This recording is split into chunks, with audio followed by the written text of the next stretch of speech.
Most scholars agree that the Exodus never happened. It's a fable, a fairy tale. But there's a single detail right in the text and a whole bunch of clay letters out of Egypt that nobody's ever put together. I did. Watch me. I'm Bill Krapek, fresh and honest readings from the Bible, outside of any of the trenches that people have dug themselves into, in the spirit of 1 Corinthians chapter 13. One reading every morning. So let's start. I'm going to set you up here. Okay. So Moses leads the children of Israel out of the promised land, and they conquer some territory outside to the east of the promised land. And it says, hey, when you get into the promised land, because Moses will not be able to enter, go to Shechem, between these two mountains there, and ratify the covenant with Yahweh. Okay, cool. Good luck if you can do it. So they cross into the promised land after Moses has moved on to God. The walls come tumbling down at Jericho. That's the gateway going in. They go in. They conquer a city called Ai. Right. Now, what's ahead of them is two wings of the conquest. They have to go to the south, mostly around a city, especially a city named Lachish. And then later, they're going to have to go north and fight a coalition of kings headed by the city of Hatzor. And Hatzor used to be a very important city, one of the biggest cities in the Middle East, outside of Mesopotamia and outside of Egypt. It's a big deal. But before any of those swings, they go up to Shechem and they ratify, the whole nation go up to Shechem and they ratify the covenant with Yahweh. Well, how did they do that without a fight? How did they know they'd be able to do that? How did Moses know they'd be able to do that? And the answer is, there were already Israelites living there. And how do I know this? Two of the big sources. The Almana letters. Okay, don't roll your eyes. I'm not going there. I'm not going to say that this is a testimony to the conquest under Joshua, because it's not. If you have a literal reading of the Old Testament, the conquest is 100 years before the Almana letters. If you read with most scholars would say it happened, if they believe the conquest happened, that's 100 years after this. However, if you look at the Almana personal names, Richard Hess, this is standard scholarship here. You have names at Shechem that look a lot like Israelite names. We have Labiah, who's causing the Pharaoh a lot of trouble. The language represented by this personal name is Western Semitic. Labiah is composed of a single lexical element, lub, which means lion.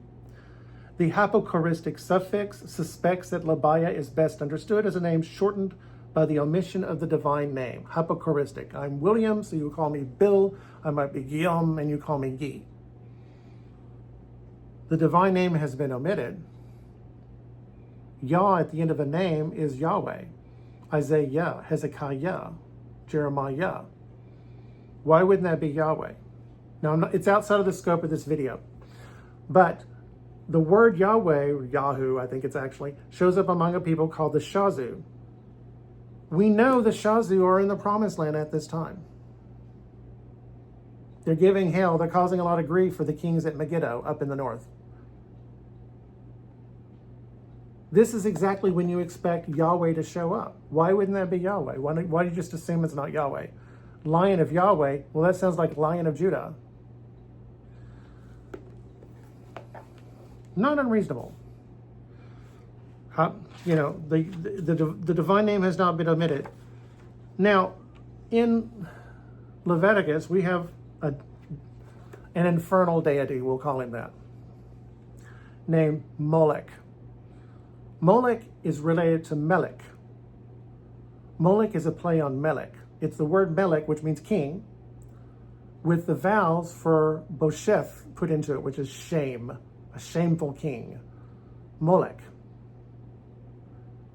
Now, Molech has never shown up in the archaeology, hasn't it? Milkili, he's an associate of Labiah, also Ilimilki. The language represented by this personal name is Western Semitic. Milkili is a nominal sentence composed of two elements.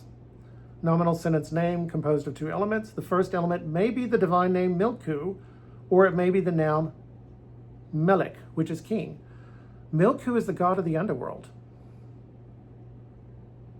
Infernal deity, Melech, Milku or Melech. Now, you would say hell we would say hell today, but hell is where bad people go. Here, everybody went to the underworld. Thus, a variety of renderings of this personal name are possible. Milku is my God, my king is my God, or my king is El. It might have an ending of El, like Israel. Michael, or however it's pronounced in Hebrew, I don't know. Who is like El?